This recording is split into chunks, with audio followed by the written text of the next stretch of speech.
নমস্কার, house of টেলসের নতুন একটি বেড়ানোর গল্পে সকলকে অনেক অনেক স্বাগত। বর্ষার ঝমঝমে বৃষ্টিকে মাথায় নিয়ে আমরা আবার বেড়ানোর জন্য তৈরি। আর এই ট্রিপটা আমাদের কাছে খুব খুব স্পেশাল, কারণ এবার আমাদের সঙ্গে যাচ্ছেন দাদু দিদা। আমরা 4 প্রজন্ম মিলে বেড়াতে যাচ্ছি। দাদু দিদা, আমার শাশুড়ি মা, সৌম্য, তারপর আমাদের জিনা। এবার বলি যাচ্ছি কোথায়। যাচ্ছি নদিয়া জেলার শান্তিপুরের তরঙ্গিনী রিসর্টে একটা দিন হৈ হৈ করে কাটাতে। শান্তিপুর যাবার উদ্দেশ্যে প্রথমে বেলঘরিয়া এক্সপ্রেসওয়ে পার করে ধরলাম কল্যাণী এক্সপ্রেসওয়ে।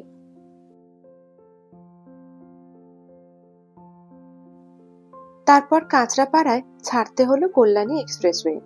কোপার মোড় থেকে যেতে হবে বড় জাগলির দিকে। আর ততক্ষণে পেয়েছে বেজায় খিদে। রাস্তায় মিষ্টির দোকানে কচুরি ভাজা হচ্ছে দেখে গাড়ি দাঁড়ালো।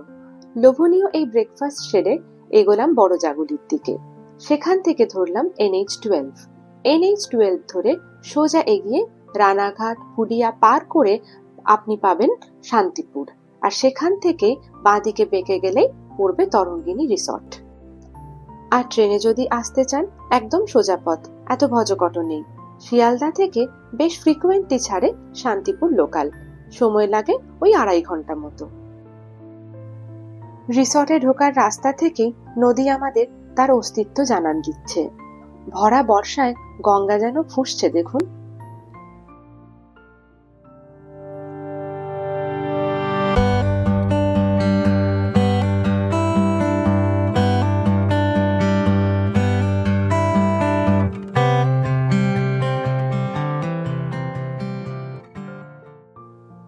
তরঙ্গিনী রিসর্টে চেক ইনের সময় বেলা 12টা, কিন্তু আমরা এখানে একটু আগেই পৌঁছে গেছি।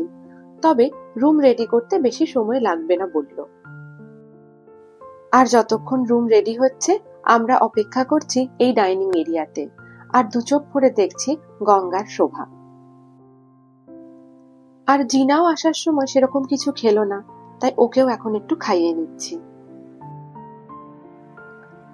আজ আমরা দু ধরনের রুম নিয়েছি, একটা 4 শেয়ারিং আর একটা 2 শেয়ারিং। চলুন আমিও দেখি, আপনাদেরও দেখাই। রুম বলল রেডি হয়ে গেছে। এখন যেটা দেখছেন এটা 4 শেয়ারিং রুম, মানে 4 জন মানুষ থাকতে পারবেন। রয়েছে দুটো বড় বড় কিং সাইজের খাট, আর দুটো খাট থাকার পরেও দেখুন কতখানি জায়গা রয়েছে। দুটো বেডের জন্য দুটো আলাদা আলাদা এসি রয়েছে, আর রয়েছে ওয়াল মাউন্টেড ফ্যানও।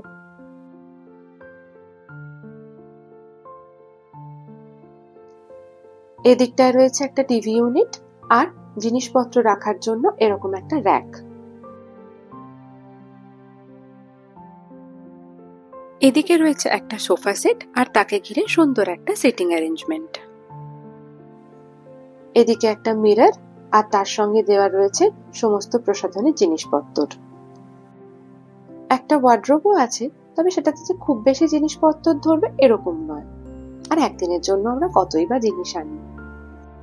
এই ঘরটাতে দুটো আলাদা করে ওয়াশরুম রয়েছে। এবার আসুন অন্য ঘরটা দেখাই। এই ঘরটায় একটাই বেড, থাকতে পারেন 2 বা 3 জন।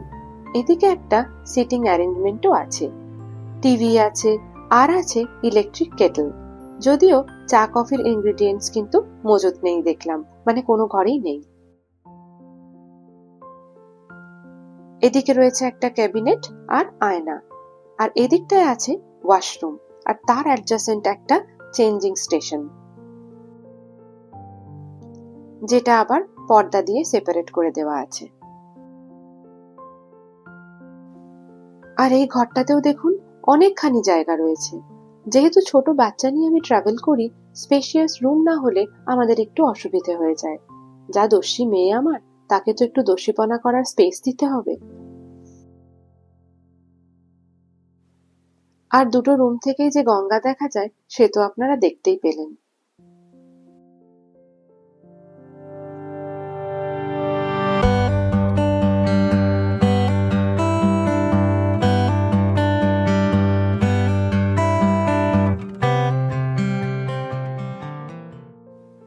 সবাই আস্তে আস্তে স্নান টান সেরে এবারে যাব আহারের সন্ধানে। কিন্তু সবাই যতক্ষণে এসে পৌঁছচ্ছে একটু ঘুরে দেখি চারপাশটা, আর ঘুরতে ঘুরতে আপনাদের সঙ্গে রিসর্টের ব্যাপারে একটু ডিটেল শেয়ার করি।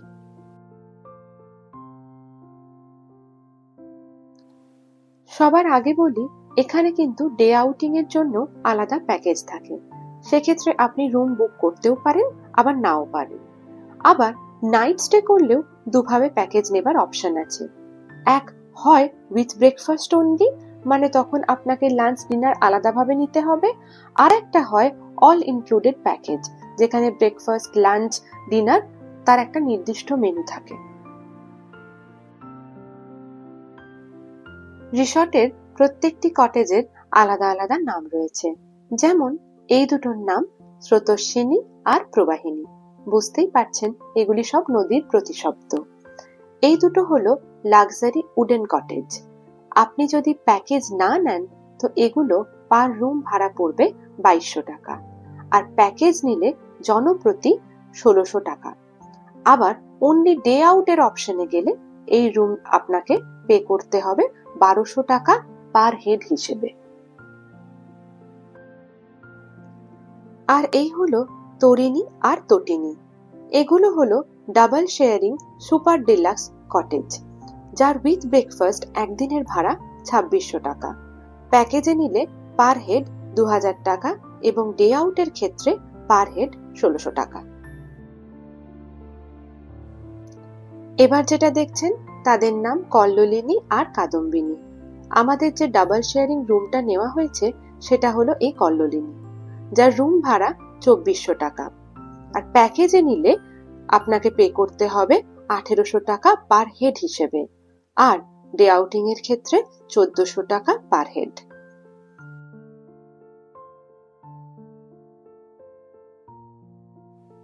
সব শেষে আছে সৌদামিনী এবং শৈবালিনী। এগুলো লাক্সারি কিং কটেজ, মানে 4 শেয়ারিং রুম। আমরা তো এই ক্যাটাগরির একটা রুম নিয়েছি, দেখলেন। এগুলোর ভাড়া পার নাইট 4200 টাকা। প্যাকেজে নিলে যেটা হবে মাথাপিছু 1800 টাকা, আর ডে আউটিং এর ক্ষেত্রে মাথাপিছু 1400 টাকা।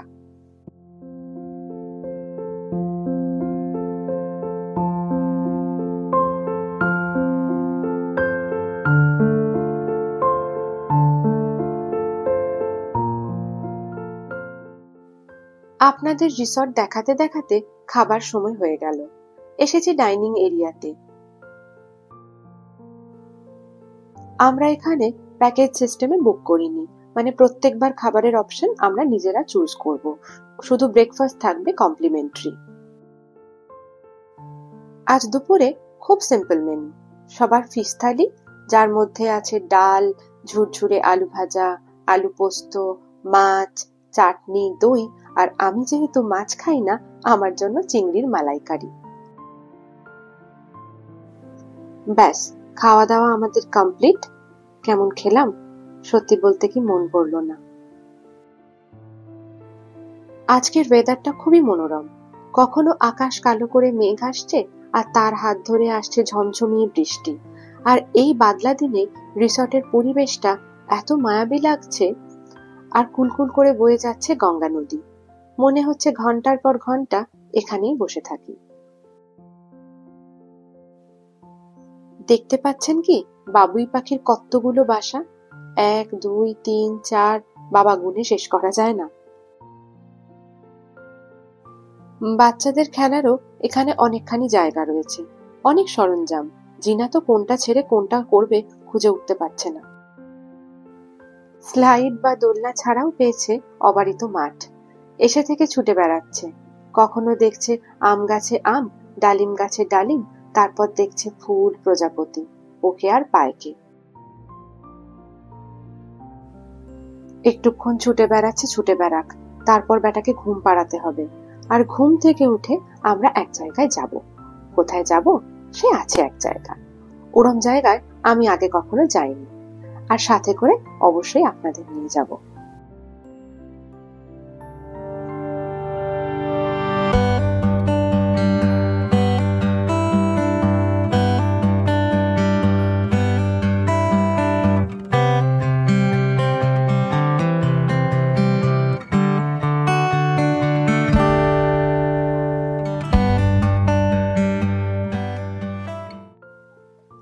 বিকেল এখন 5:30 মতো বাজে। যেখানে যাচ্ছি সেটা বেশ ঘিঞ্জি জায়গা, তাই পার্কিং স্পেস পাবো কি পাবো না এসব ভেবে ডাকা হয়েছে টোটো। কোথাও বেরোতে হলে রিসর্টে বললেই আপনাকে টোটো ডেকে দেবেন। বলুন তো যাচ্ছি কোথায়? শান্তিপুর এসেছি আর শাড়ি কিনবো না, তা কি হয়? প্রত্যেক বৃহস্পতি ও শনিবারে শান্তিপুরে বসে তাঁতের শাড়ির হাট। বসে বিকেল 5:30 থেকে রাত 11টা। এই যে রিসর্ট থেকে টোটো ডেকে দিয়েছে, এই টোটোতেই আমরা যাব হাটে, আর এরাই আমাদের হাট থেকে ফিরিয়ে আনবে। নেবে পার টোটো 200 টাকা করে। টোটো এখন যাচ্ছে শান্তিপুরের অলিগলির মধ্যে দিয়ে। কত যে মন্দির চোখে পড়ল শহরটার মধ্যে। আর দেখলাম পাড়ায় পাড়ায়, বাড়িতে বাড়িতে রয়েছে তাঁত বোনার যন্ত্রপাতি। সেখান থেকেই আসছে খুটখাট শব্দ। আর কত যে সুতো আর শাড়ির দোকান, ছোট বড় মাঝারি সব রকম। পৌঁছে গেছি হাটে। আমাদের সামনে যে বড় 5তলা বিল্ডিংটা দেখছেন, এটাই আসলে হাট। হাট সেই কবিতার বইয়ে পড়া, দূরে দূরে গ্রাম 10-12 খানি, মাঝে একখানি হাট, সন্ধ্যায় সেথা জ্বলে না প্রদীপ, প্রভাতে পড়ে না ঝাঁট। না, সন্ধ্যায় এই হাট একেবারে গমগমে। আসলে সন্ধ্যাই হলো এই হাটের আসল সময়। যেখানে তাকাবেন শুধু শাড়ি আর শাড়ি। এটা শাড়ির পাইকারি হাট।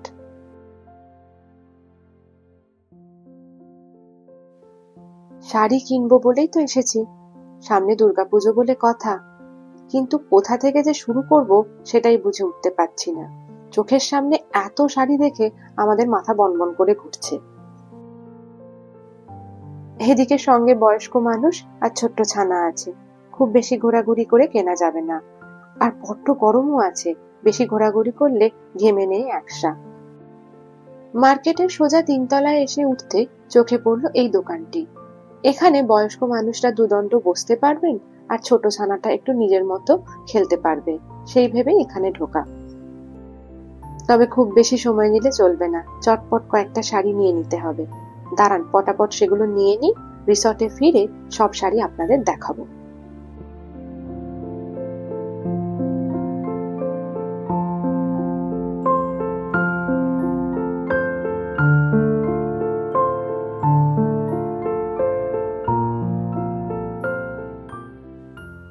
শাড়ি কেনা সারা হতে ধুতি খোঁজার পালা। দাদু ভাইয়ের শখের তাঁতের ধুতি। এটা তো শাড়ির হাট, সেখানে দেখলাম কেউই তাঁতের ধুতি রাখেন না। তারপর কত যে দোকান খুঁজলাম, একটা সময় তো হালই ছেড়ে দিয়েছিলাম, কিন্তু শেষমেশ তার দেখা মিলল। তাই দেখুন দাদু ভাইয়ের মুখে কত চওড়া হাসি। যাক, যার যা কেনার ছিল সব হলো, কাউকেই আর মন খারাপ করে ফিরতে হবে না। ফিরে এলাম রিসর্টে। রাতে রিসর্টটাকে বেশ সুন্দর করে আলো দিয়ে সাজিয়েছে। দাঁড়ান একবার ঘুরে দেখাই।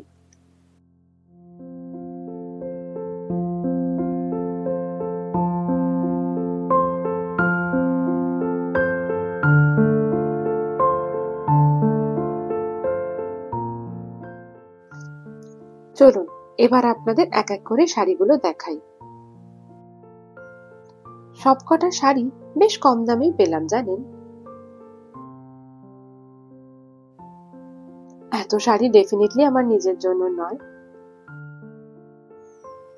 কোনোটা আমার, কোনোটা মামনির, কোনোটা আমার মায়ের, কোনোটা আবার আত্মীয় স্বজনদের উপহার দেবার জন্য কেনা।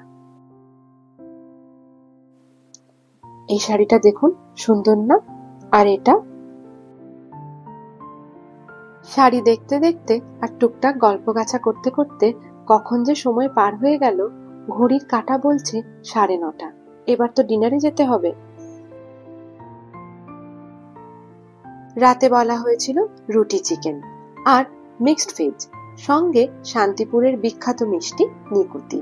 এই মিষ্টিটা আগে কখনো খাইনি জানেন। ল্যাংচার একটা স্লিম অ্যান্ড ট্রিম ভার্সন বলতে পারেন। পেট ভরে ডিনার করে এবার ঘুমোতে যাবার পালা। দেখা হচ্ছে কাল সকালবেলা।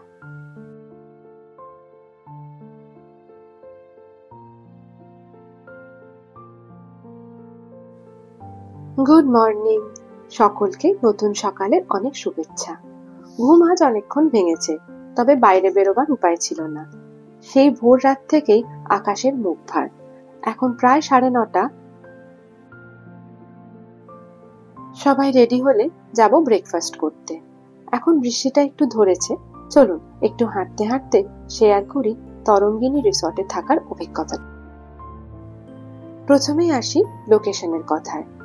গঙ্গা বা ভাগীরথীর একদম পাড়ে অবস্থিত এই রিসর্ট। রিসর্টের সমস্ত কটেজ থেকে গঙ্গার ভিউ পাওয়া যায়। রুমগুলো এখানে বেশ ভালোই মেনটেন্ড, পরিষ্কার পরিচ্ছন্ন আর অনেকটা খোলামেলা। প্রয়োজনীয় সমস্ত জিনিসপত্রই মোটামুটি রুমে পেয়ে যাবেন। এবার বলি খাবার দাবারের কথা। এই ক্যাটাগরিতে তরঙ্গিনী রিসর্ট আমার কাছে একটু কম নম্বরই পাবে। এই দিকে কর্তৃপক্ষের একটু নজর দেওয়ার প্রয়োজন আছে, আর সঙ্গে লাগবে বেশ কিছু ম্যান পাওয়ার, কারণ সার্ভিস এখানে যথেষ্ট স্লো। আর এমনিতে রিসর্টটা বেশ ছিমছাম সাজানো গোছানো। বাচ্চাদের খেলার জন্যও রয়েছে প্রচুর অপশন। ও ভালো কথা, রিসর্টটা কিন্তু পেট ফ্রেন্ডলি। বলতে বলতেই দেখতে পেলেন আমরা ব্রেকফাস্ট করে রেডি। চেক আউটের সময় দেখলাম এখানে একটা সুন্দর পরম্পরা আছে। এনারা প্রত্যেক ফ্যামিলিকে যাবার বেলায় এই একটি করে চারা উপহার দেন, আর সেই সঙ্গে জানতে চান রিসর্টে থাকার অভিজ্ঞতা বা ফিডব্যাক। ও গাড়িতে ওঠার আগে একটা জিনিস দেখাই আসুন। ভোরে ভোরে শাড়ি তো কিনেছি, সেগুলোকে অক্ষত অবস্থায় বাড়ি নিয়ে যাওয়া কি চারটিখানি কথা? অবস্থা দেখুন গাড়ির। শেষমেশ আমরা চেক আউট করলাম, তবে আজ সোজা বাড়ি যাব না। মাঝপথে দেখতে এলাম জলেশ্বরের মন্দির। মন্দিরটি টেরাকোটার আদলে তৈরি, আর এখানকার খুবই বিখ্যাত একটি মন্দির এটা।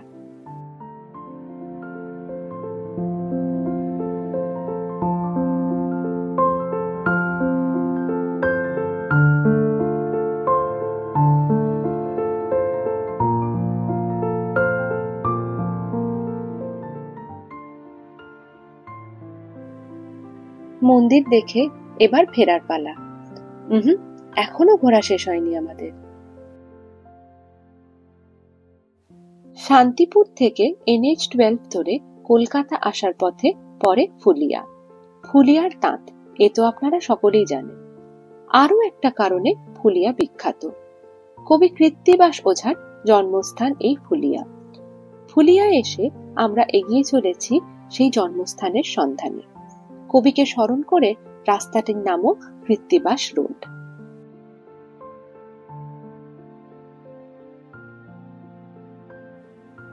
খ্রিস্টাব্দে 1381 কবি কৃত্তিবাস ওঝার জন্ম। সেই কৃত্তিবাস যিনি বাল্মীকির রামায়ণের সহজবোধ্য বাংলা সংস্করণের রচয়িতা।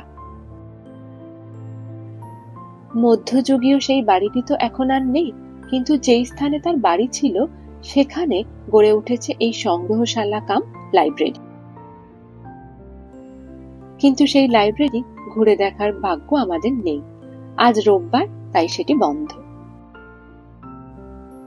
আর এই লাইব্রেরির গা ঘেঁষে রয়েছে হরিদাস ঠাকুরের আশ্রম, আর সেই আশ্রমের ভেতরে রয়েছে কবি কৃত্তিবাসের সমাধিস্থল। আর ফিরে যেতে যেতে আপনাদের আর একটা জিনিস দেখাই। এই দেখুন, এই প্রকাণ্ড বটগাছ। কথিত আছে এই বটগাছের ছায়াস্থলটি নাকি কৃত্তিবাসী রামায়ণের অনেকটা অংশের রচনাস্থল। ভাবা যায় এই প্রকাণ্ড বটগাছটি বাংলা সাহিত্যের কি বিশাল গৌরবময় অধ্যায়ের সাক্ষী। ইতিহাস আর ঐতিহ্যকে ছুঁয়ে দেখতে দেখতে শেষ হলো আমাদের শান্তিপুর সফর। ঝোলা ভর্তি করে নিয়ে যাচ্ছি স্মৃতি, 4 প্রজন্ম একসঙ্গে বেড়ানোর স্মৃতি।